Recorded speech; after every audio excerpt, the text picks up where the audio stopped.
Welcome everyone to the August edition of Let's Talk Business, and we welcome you back. This has been the first time in a little while that we've had kind of the interaction. We've had some videos and some conversations over the last few months, but this gives us the opportunity to reach back out and connect with you all virtually. Again, on behalf of my colleague, Mr. Donahue, let me say good morning. Today, we're going to briefly talk about where we've been, where we are, and where we're going. Kind of a mid-year update. We're excited about where we've been and where we're going, and we've wanted to make sure that everyone understood where we are and how we're going to get to the next steps.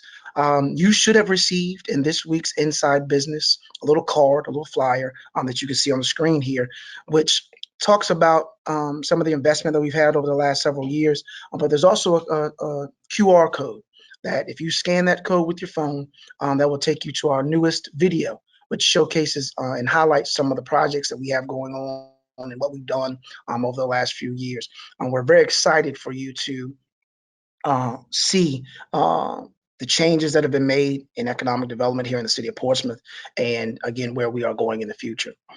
But let's talk about where we were. 2019, you've heard me say this before, we worked 55 projects. Those 55 projects turned into $379 million in new investment in the city of Portsmouth, another record year, a third year in a row. We created 625 new jobs. We impacted another 1,300, and we had 2.5 million square feet of commercial sales and leases. That's a phenomenal year for us here in the city of Portsmouth. But I wish I could say that was the best we could do, but it's not. Because when you get to 2020, we're moving right along. We're actually working now. We've got 66 projects in queue. We have over $600 million in the pipeline with regards to projects, over 1,000 new jobs, another 600,000 plus square feet. And some of these emerging industries that we're seeing that are really coming about: offshore wind, the medical cannabis oil dispensary, which will be opening in December. Just verified that this morning. We will be opening that in December. They are going through the cultivating process right now, the cultivation process, and that will be opening in December. And then I'd be remiss if we didn't talk about the entertainment district and where we are. The renderings have been released for our new entertainment district, and we're very excited about the revenue and generation that will happen from that project. But we've talked about where we were, we've talked about where we are, and I'm very, very excited about the future. And I'm gonna turn it over to Mr. Donahue. Well, Robert, thanks a lot, and thank you for our participants that are viewing this morning. We want to share with you some of the things that we think are really exciting for 2020, looking forward for the remainder of the year. Obviously, 2020 has had a lot of changes that have occurred just over the last 6 months, and things will continue to evolve, we feel, over the remainder of the year. But there are a number of key areas that we're focusing on that we'd like to share with you and bring those to your attention. The first, and we'll delve into these each a little bit individually further, is talent development. When we talk about workforce development, which is traditionally what we refer to this as, we're really talking about talent and how we create talent, retain talent, and develop it here in Portsmouth and Hampton Roads. We do not want to create a job in Portsmouth that we cannot employ a Portsmouth resident in. So that is always our primary goal when we are looking to bring new business and job opportunities to the city. So talent development is a essential focus of the economic development process, and that's something that in 2020, perhaps now more than ever with a lot of the challenges we've had as a result of COVID-19, that we're going to be focusing on for this year and the foreseeable future. So stay tuned. There's more to come on this. But talent development will continue to evolve and be a major focus for Portsmouth, our partners throughout the region, and beyond. So stay tuned on this one. We hope to have some updates soon. So speaking about COVID-19 and some of the challenges that have come about because of that, business resiliency is another major focus for us. We want to work with our business partners, our business community, to ensure that we are assisting them with maintaining their operations in this new world that we operate within. And how to become a resilient business is something that we are trying to work with them to determine new ways of doing things. This is going to be the new reality for, I think, some time going forward. And whether you're a restaurant, a professional services provider, a industrial or commercial company, there are new ways to do things, and we want to work with you to help you figure that out so that we are all together on the back end of this pandemic. So we are going to be providing some updates, some new opportunities, whether it be through training programs, financial resources that may be available. Business resiliency is key for this office and for Portsmouth going forward. So again, one thing we've talked about, and you'll hear us talk about continuously, is how we continue to grow as a city, how we continue to find new ways and innovative ways to generate more revenue for the city of Portsmouth. And we've had a banner year in economic development. We had some blockbuster legislation come through in the last General Assembly session, and one of those was the allowance of 5 casinos in the Commonwealth of Virginia. And we are proud that we will have one of the first casinos right here in the city of Portsmouth. Rivers Casino Portsmouth, again, will be a dynamic opportunity as part of an overall entertainment district that we see for the Victory Boulevard corridor here in the city of Portsmouth. This facility could generate up to $16.3 million in tax revenue. And again, looking at 1,300 jobs, 1,400 construction jobs, just a way for us to really bring some change to the quality of life for the citizens of Portsmouth. We still have some steps to take. Certainly, there is a referendum that is necessary in November the 3rd. From there, if that turns positive, then or comes out positive, then we will then move towards licensing, as well as then ultimately shovel in the ground, ready to go. Potentially by 2023, early 2024, this facility will be built and in place. So we're excited about where this could go. But this is just, again, one of the many things we're excited about here in the near future as well. You should hear some exciting news from our office with regards to offshore wind from the manufacturing side.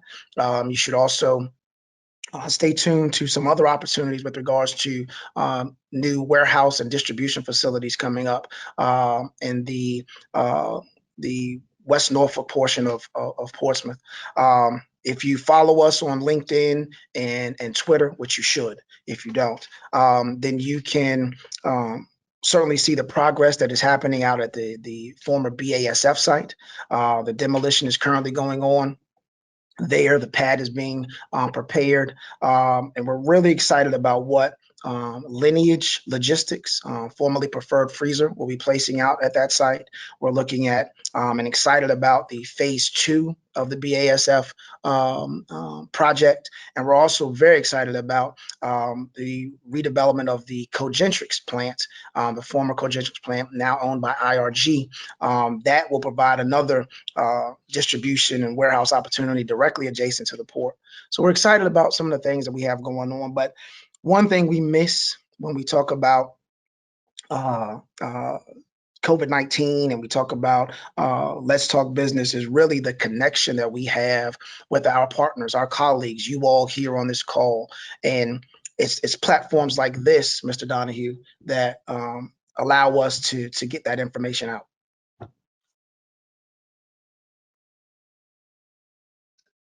Great. Robert, we have a lot going on, obviously, and can't touch on everything in this format, but appreciate you mentioning the industrial sites. We think we've got a lot of great opportunity there. Obviously, things are going to go vertical here soon, and I think people are going to start realizing kind of what has been in the works for the last year or two at least, and some pretty major projects in the landscape of Portsmouth is going to be changing here as a result very soon, whether it's industrial development, commercial development, or even some of our multifamily projects that we have that are occurring downtown. which is something that we sometimes don't include as economic development projects in terms of housing, but that's a big win for Portsmouth and downtown to bring new residents downtown to support our businesses. But we've got a lot going on and a lot of activity, and I think as Robert had mentioned earlier, we're just getting started.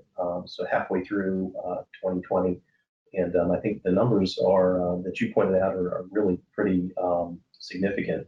So with that being said, we're in a growth mode, and I think one of the items we had mentioned in an earlier slide was team growth, that we're in the process of growing.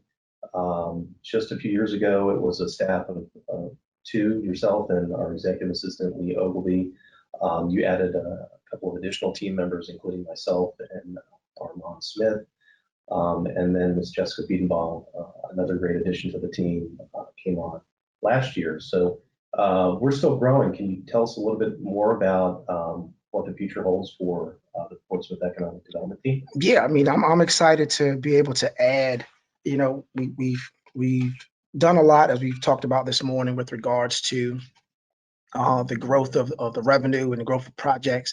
But in order to continue to grow and really maintain that level of service, but continue to grow at the same time, we are looking to add 2 additional staff members to our team. We're going through that process right now. We're very excited about adding 2 business development managers to our team that will focus on everything from workforce development to business retention, because we want to make sure that we're getting all of the aspects of economic development, not just the attraction. We also need to make sure we focus on retention, and as again, as we talked about earlier, the workforce development piece, that talent development. So very soon we will be announcing 2 new team members, and that'll take us to a staff of 7. So I think every time we've added staff members, for every 2 staff members, we add about another $200 million. So we should be at about $1 billion by the end of the year, I think. But we'll see what happens. But no, I'm excited about where we are as a team. I'm excited about where we are as a city. A lot of changes are happening. A lot of things are happening over the next 3 to 6 months that will change the landscape of Portsmouth and change, where we are and the trajectory that we have as we go forward in economic development. That was just a quick update of where we are. Hopefully you all learned a little bit here. As always, I hesitate to open up questions, and I will do my best to act like I'm answering them, but probably not. But we're always open. We're here. COVID has changed the way we do business. As far as the way we conduct it, there's not as many in-person meetings, but our office, we have someone in the office every day to make sure that we, again, can maintain that level of service. We do have some folks teleworking, but we are here, and we will be reaching out to all of you to make sure that you know what we have going on, know where we are, know what we're doing. Again, I would tell you to follow us on LinkedIn and Twitter because that's the best way to keep up with us immediately, and a great way for us to continue this conversation more consistently. So I think with that, Ms. Biedenbaugh is going to field some of the questions. Yeah, and we've gotten some really great ones so far. So first, thank you all again for being here in this new format. I'm going to switch it so you can see, hopefully, webcams a little bit larger. And we've gotten a couple of great questions, both through the chat box or the question box, which again should be on the right-hand side of your screen. You may have to expand that menu if you're looking for that. But we've gotten a couple of great questions, starting with one from Tate Counts of the Chamber saying, can we quote you, since it's on recording, on that $1 billion number that you've just thrown out? I can neither confirm nor deny. No, let me say this. We have shown over the last several years that when you put the right team together, you can do phenomenal things. And this team has done just that, from 44 million to 104 million to 379 million. And you can quote me in saying that we are well past that $379 million number this year already, and we are just in August. So we may not hit $1 billion this year, but I do feel that we have enough opportunity here in Portsmouth that we can be very successful in the for the continuous future. So. And that the start of that answer kind of brings something up, and looking at the attendee list and thinking about some folks that might view this after, I kind of want to shed some light on why you start a Q&A session with hesitantly answering or saying that you'll answer what you can. And I'd love to hear both of your perspective, just to help enlighten maybe some folks that aren't aware of the difficulties in sharing information within economic development. But what keeps our hands tied with some information, and why can't we always answer all questions about certain projects? Whichever one of you wants to start with that. Let me take that first. Go ahead. So what you have is a lot of times when you have a project going, one, we're in competition with other, whether it's localities here locally, nationally. You may also have competing projects for the same site. You may have, we may be signed to an NDA or non-disclosure agreement where we can't tell you who is coming or what is coming. We may be able to shed enough light so that you understand that there is a project. But confidentiality is a big thing for us in economic development. And companies and businesses have to feel confident that you will hold their information in confidence. Again, a lot of times it comes back to their competition. And then on the other side is our competition. We want to make sure that we show Portsmouth in the best light. We want to make sure that the prospective company understands that we value them as a company. So we also value their information and their data. So we have to keep some of that quiet until they are ready to announce. I would just add that projects change. So we never want to announce something before it's appropriate. Sometimes projects grow and numbers increase, which is great. We love that. We always hope that happens. Sometimes projects unfortunately don't move forward or they're in reduction. So we always want to make sure that the information that we're sharing with the public, that it's accurate, the data is true, and never want to put something out there that would give somebody a misinterpretation or misunderstanding of the reality of what this department and the city are doing.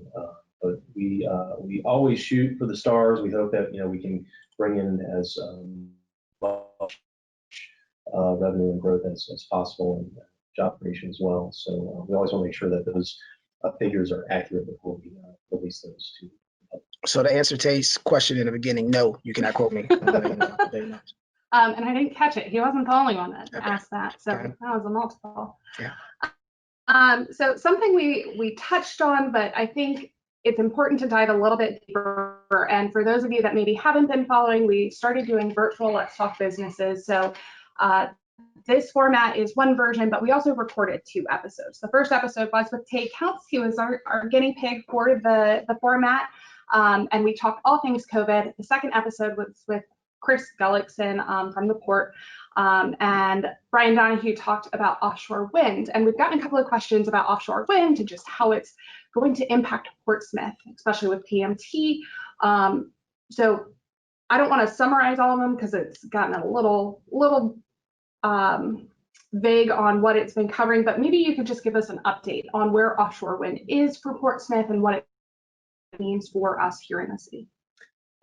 Great question, and something that we're really focusing on. I think it was one of the items on an earlier slide that we had noted. Offshore wind is a new industry, really for not just Hampton Roads and Portsmouth, but really for our country. That's something that's emerging very quickly. It's happened here recently in Virginia, off the coast of Virginia Beach, where Dominion Energy is constructing the Coast of Virginia offshore wind project. They've just completed their pilot project, which was a 2-turbine installation, and they have a a larger project plan where they have federally leased waters to install additional turbines. So it's happening, it's here. We're really excited about it because we think there are major opportunities for the Hampton Roads region and Portsmouth in particular to participate, and not just on a statewide level, but nationally, where we could be potentially the hub for offshore wind for the East Coast. So there are other projects that are planned in the works now, whether it be off the coast of North Carolina and all the way further north to the New England area. So we're really excited about both the manufacturing potential for this region and supply chain as well. We build big things here in Hampton Roads, whether it's ship building or ship repair, to other maritime construction industries. We're used to installing and building things that are big and they go in the water. So very easy to transition that industry into an entirely new industry in a different direction. So we're really excited about it. Portsmouth has some great assets where it really gives us some good leverage where we can position ourselves in that industry. The Portsmouth Marine Terminal being one facility that our partners at the Port of Virginia have at their disposal. So they have partnered with Ørsted, a Danish energy company, which is currently leasing some property there. And there's opportunity for others to come participate on that property. So we're in a great position, and we're working with our partners at the Port of Virginia, the Hampton Roads Alliance, as well as others to ensure that we are in a great position to participate in this new industry. So very exciting time. And I think just to touch on very quickly, the one consistent thing that Mr. Donahue stated in there, or a very consistent thing that he stated in there, was the partnerships. We could not do what we do without the relationships that we have with our partners, like you all on this call, our partners again at the state, our partners at the Alliance, our partners, our other economic development partners throughout the region. We could not get done what we do without those relationships. So the success should be celebrated with everyone, because it takes all of us to make these things happen. That's a really great transition to another question that's come up a couple of times, and hit on it a little bit in the future slides, but hoping we can dive a little bit deeper. So obviously workforce and talent development are a huge component of what we do day to day and what we will be doing. And partnerships are going to be a huge aspect of that. I know we have a number of our partners here on the call, including the Chamber, the Portsmouth Partnership, and then several of our industry partners. But there's going to be integrations with folks like TCC, ODU, Hampton University. I was hoping the two of you could answer quite a few of these questions in one swoop by just speaking a little bit about our workforce and talent development efforts, how that's going to look in the future, and what we're trying to accomplish with all of that. Kind of a three-phase question. So I guess I'll take that question. Ultimately, we will make sure that one of the new positions that we have is focused on workforce. Right now, the landscape of economic development has changed. It's not about where is the building and what the building looks like, because you can put a business, as you can imagine now, you can put any type of business in pretty much any type of building. Anytime Amazon can take down an office building and turn that into a warehouse. So decisions are made, just like Amazon's decision to be in Northern Virginia. That decision was made based off of the talent that was available within a certain mile radius. So they're going to go, businesses are going to come where the talent is. We need to make sure we have not only set the table for that conversation, but we are also moderating that conversation with someone from our office, making sure we're staying connected with everyone from a social services standpoint to a school board and school standpoint to the higher education like a TCC, Hampton University, Norfolk State, things of that nature. I'll use the entertainment district as an example, those 1,300 jobs being located on Victory Boulevard adjacent to TCC. We are very excited about the partnership that we have there, and that we are going to utilize them to facilitate a number of those jobs, a number of those positions, a lot of the training that will go into those positions. We just have to make sure that we have our fingers on the pulse when it comes to workforce development and talent development. And we also want to make sure that we do a better job of keeping the talent here.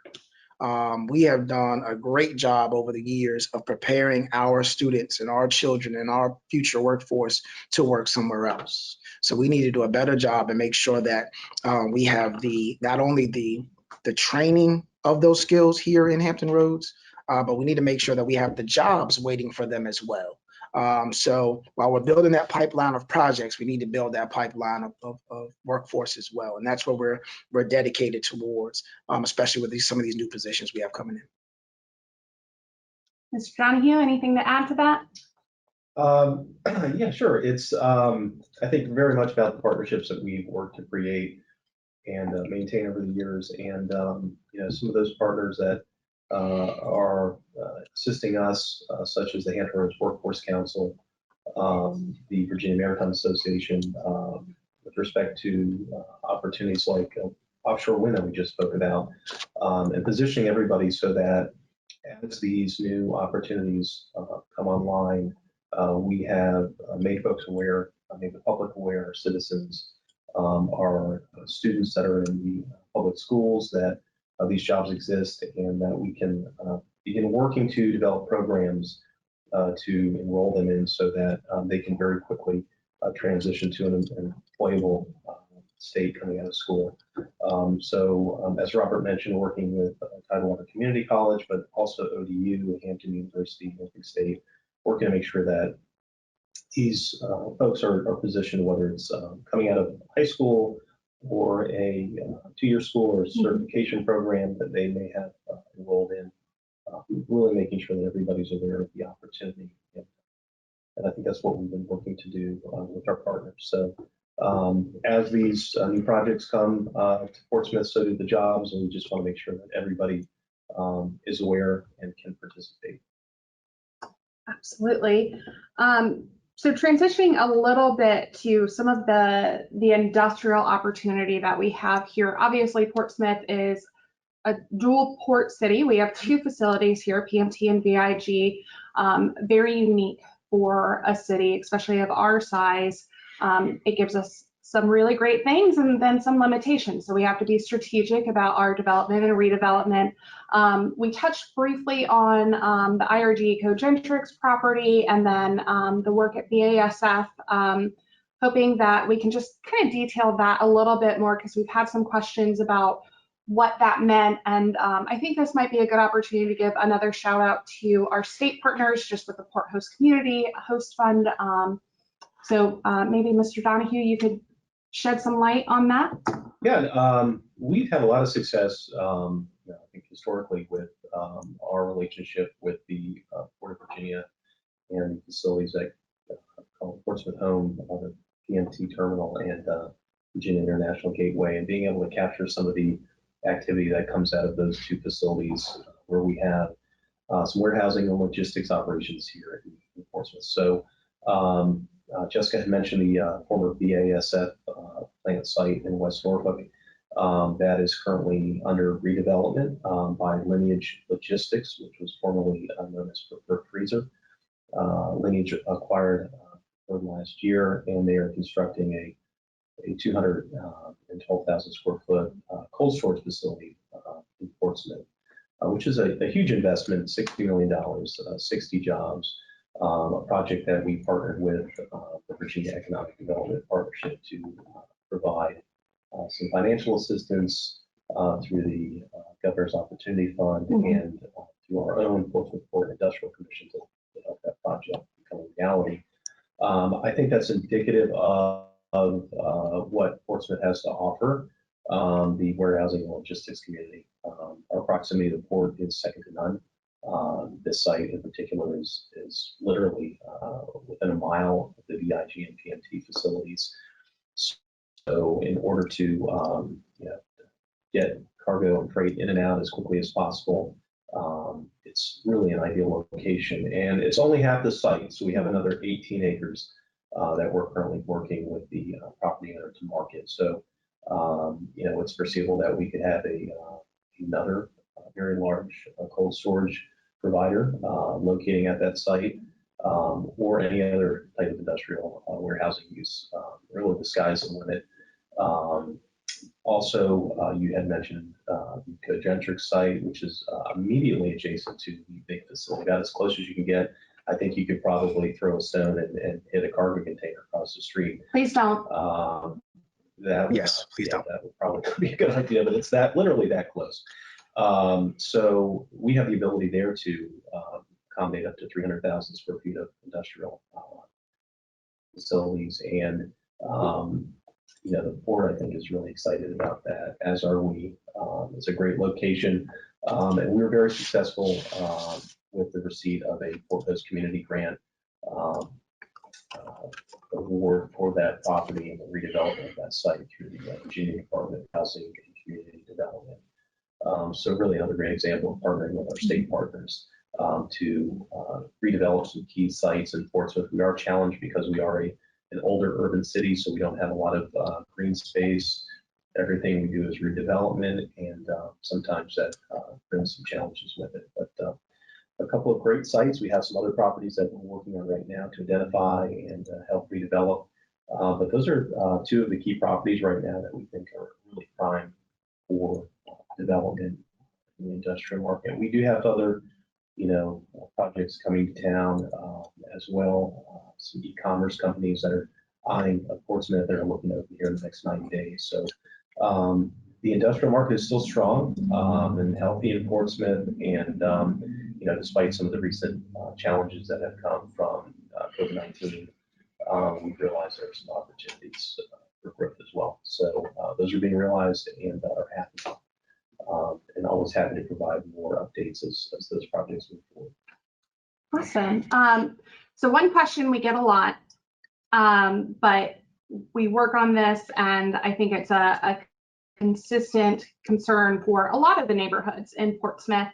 But one specifically is about whether or not there's any movement on getting a grocery store in Old Town. So there's dirt moving. Want to share some light on that? So we continue to work diligently on opportunities in Old Town, including shopping opportunities, including grocery stores. And that is top of our radar, and I cannot confirm or deny that there could be one coming. I will just say that we are working diligently to make that happen. We understand that there are needs throughout the city, and there are areas that have needs more than others when it comes to things like grocery stores and the basics. So that is something that we are focusing on to make sure as that opportunity arises, we are prepared, we are ready, we have sites or a site, and we're pushing to move that forward. As soon as we can make any type of announcement, we will, and I'll leave it at that. So one of those struggles of economic development and not being able to share all of the conversations. Yeah. One thing I do want to point out for anyone that perhaps doesn't know Robert and Brian specifically, they both have a background in planning. They started on that side before they came to what I think sometimes they call the dark side and sometimes they call planning the dark side. Yeah, planning is dark side.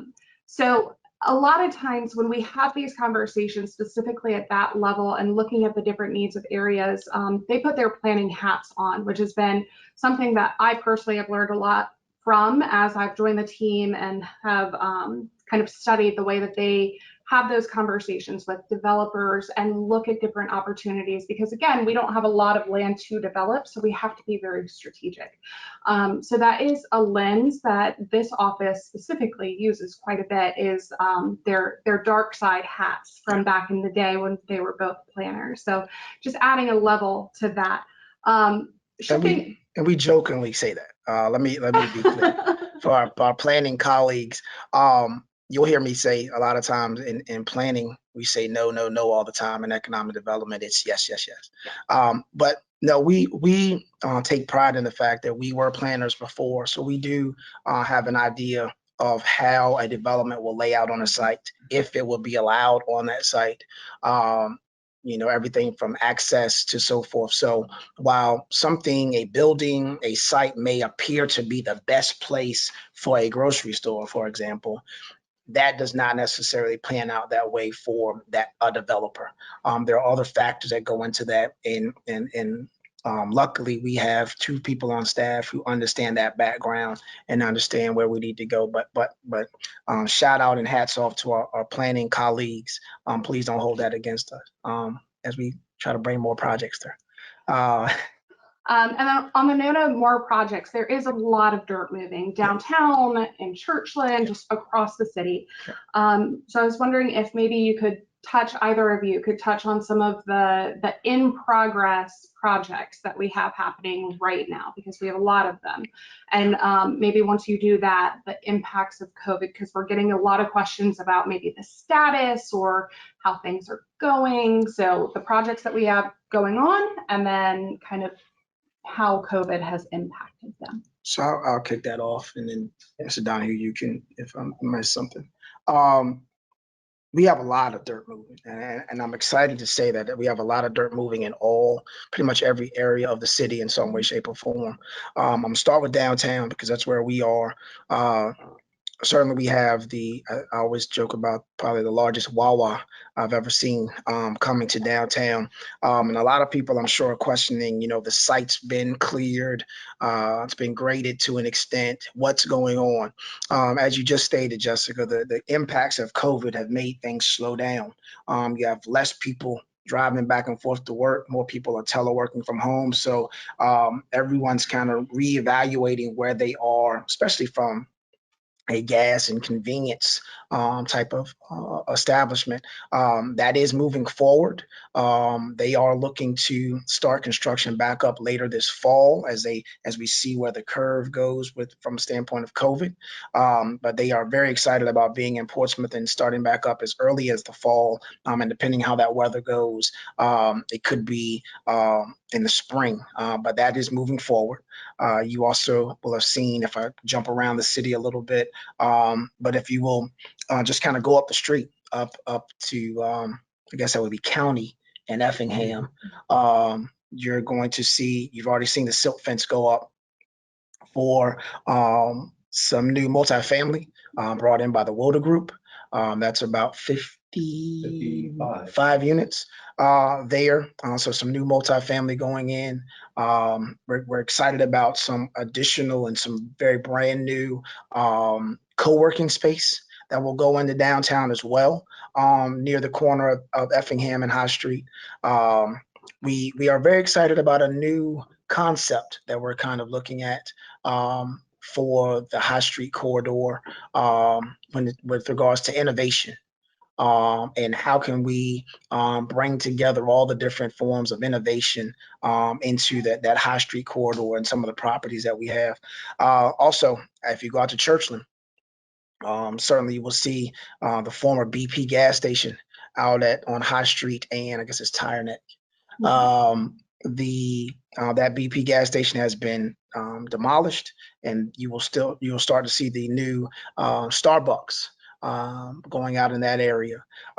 You'll also see, again, jumping around a little bit, if you go to the what we used to be called Mid-City corridor, but at the corner of Frederick and Turnpike, we have some commercial opportunities there. I believe the applications went through Planning Commission, are going through Planning Commission now for Chipotle, and what was the other one? Another Starbucks. And another Starbucks. So if you can't get anything in Portsmouth, you can get coffee. Yeah. So priorities. Yes, priorities. So several opportunities. I'm sure I missed something, Mr. Donahue. We're all over the place. Well, I think that's a kind of a good way to phrase it. I mean, we are all over the place with projects, and I think it's probably the first time I can say in my 10 plus years in Portsmouth that we have activity throughout the city, whether it be downtown with the projects Robert mentioned, or Frederick Boulevard, where we've got some more commercial activity occurring, to the Victory Boulevard corridor with the potential for the entertainment district. Some new residential growth there, where we have a couple of new townhome communities that are being constructed. You can move further west to Churchland, and Mr. Moore had mentioned the Starbucks. We also have a new microbrewery business that's looking to open called Harbor Trail, which is on West Norfolk Road there. And then there are plans for a new market rate apartment community on the former Kroger site, which will be going to the Planning Commission in August as well, for approximately 232 units to be constructed. First class apartment community, which will be the first new apartment community, I think, in that area of the city in years. Sure. And it will be great for competing with other localities where we've got some other growth happening. The Harborview area will have some opportunities to compete with those markets. You can even go down George Washington Highway towards Craddock, and you'll see the Afton Green community is under construction. So throughout the city, there's activity. I don't think there's any area that hasn't experienced it. It's now visible. Things are going vertical, dirt's moving. So really kind of an exciting time. The landscape of Portsmouth is changing. Yes. And we're really excited about that. We want to keep that momentum going forward. So I know that was really quick. So anytime that you are driving around and you see a project happening, feel free to reach out to us, either LinkedIn, Twitter, via email. All of that information is on our website, so you can contact anybody on our team at any time with questions about that. We're happy to chat about the progress of things. We're actually more than happy to chat about it because we're excited. We're excited about the movement that is happening all across the city. And there really isn't a sector that isn't being impacted by all of this work. So you might see some of it slowing a little bit through either rainy weather or hurricane season, or some of the impacts of COVID, but just know that there's a lot of stuff going on, and we're happy to answer the questions that we can within certain limitations, just throwing back to that. But we're always happy to have the conversation. So feel free to reach out at any time. And if you need any help with that, you can always find all of our contact information online. One thing that kind of switching up how we've been doing business and going more virtual, I think has helped us with is outreach and connecting one-to-one. We were doing a lot of it before, but it's given us a chance to talk a lot more face-to-face through these quick virtual meetings with businesses and residents here in Portsmouth.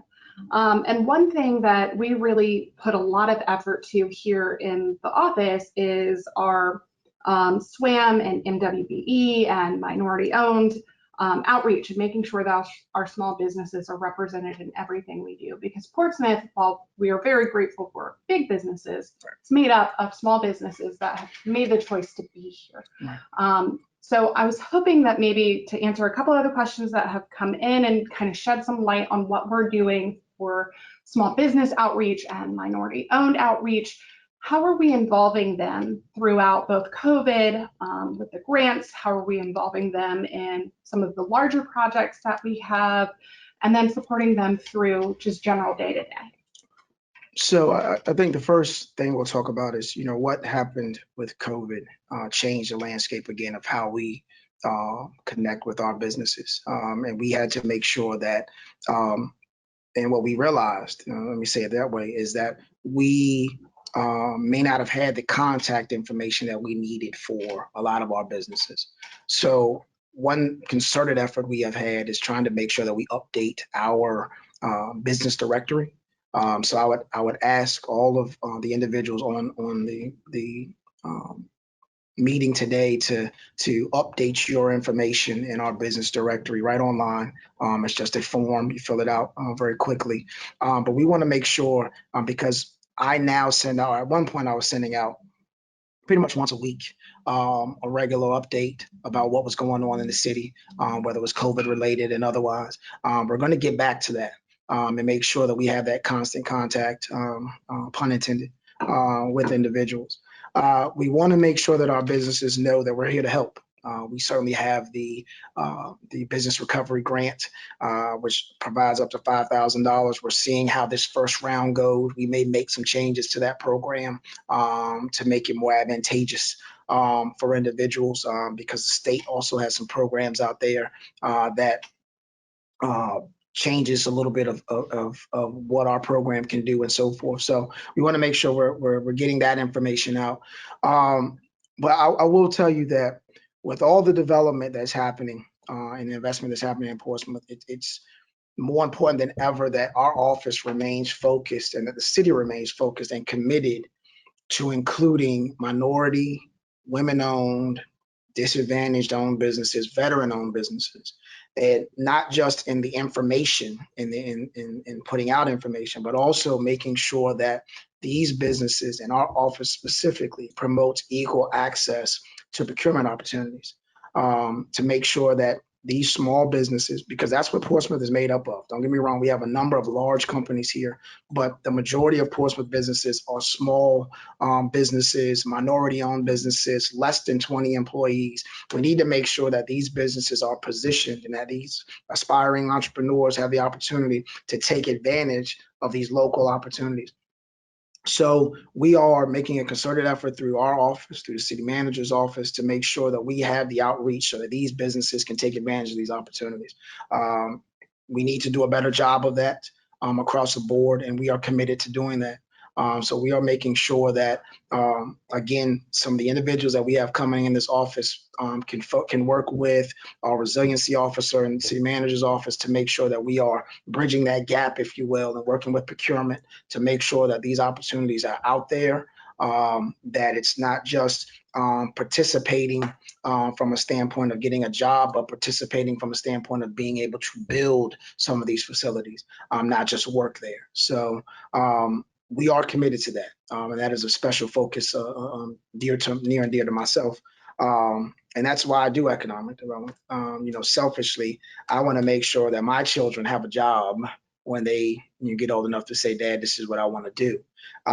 So we want to make sure those jobs are here. We want to make sure that everyone has the opportunity, and any business that wants to do business with the city or any of our other partners can do so. Mr. Donahue, maybe you could chime in on how our small business and minority-owned business efforts tie into the talent development piece that we're working on. Because I know you've been working a lot with some of our partners, and you don't have to name them specifically, but just how we're trying to integrate with some of the training efforts. Sure. So great question. Really, I think it's again about maintaining lines of communication and making sure that our business community understands what is happening in Portsmouth, whether that be from a training standpoint to position individuals for employment, or for those companies that are operating in Portsmouth, are small businesses that may be small women-owned or minority-owned businesses, that they're aware of opportunities to participate in these new developments. So whether that be a company that can provide services to a company located in Portsmouth, or for perhaps some companies that can provide contracting services through a construction project. What we want to do is make sure that folks are aware of the opportunities that exist and that are coming, so that they can be positioned to participate. And when possible, when appropriate, we're certainly able to try to assist in making introductions so that folks know who to go to for situations such as hiring opportunities or employment or contracting. So I think it's really important that we maintain that communication. To the comment earlier about making sure your contact information is updated with us, that we have your business on file with our office, so that we know who to reach out to. We do a pretty good job to the extent that we can of really trying to identify our small women and minority-owned businesses, veteran-owned businesses as well. But we can't always capture everybody, so we want to make sure that you're doing your part to reach out to us. Let us know that you're here in Portsmouth, that you're interested in participating, and we can keep that information here on file, and to continue to make you aware and involved in what's happening in Portsmouth, because there's a lot of opportunity and a lot of individuals who are looking for workers and contractors, and we've been successful. Just recently, we helped place some individuals in a construction project that was requesting some folks that they knew. So that's really it. I think it's maintaining communication, openness, and transparency, and making folks aware that the opportunities exist. Awesome. Thank you both for that. We have time for one more question before we wrap up. And it's a softball. Should be easy. So in 45 seconds or less, both of you tell me, what is your favorite part about Portsmouth? No pressure. No pressure. No pressure. Recorded on. My boss won't see this. My favorite part about Portsmouth is just the sheer opportunity. There are challenges and there are opportunities, and in my opinion, they're one and the same, because you have the opportunity to really make change in a city that has challenges, because you have land that is non-taxable.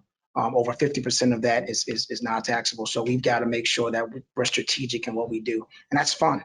To help a business locate in a city that has needs and meet the needs of both the city and that business, that's a win-win.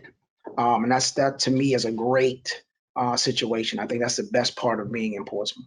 While this is a softball question, it is probably the real reason, again, that we do what we do. Mr. Donahue? So I'm going to go a little bit different direction than Robert, but I think it's just as critical as what he shared. I think it's the passion and pride of our citizens, and I hear it so often. It's not just limited to our residents.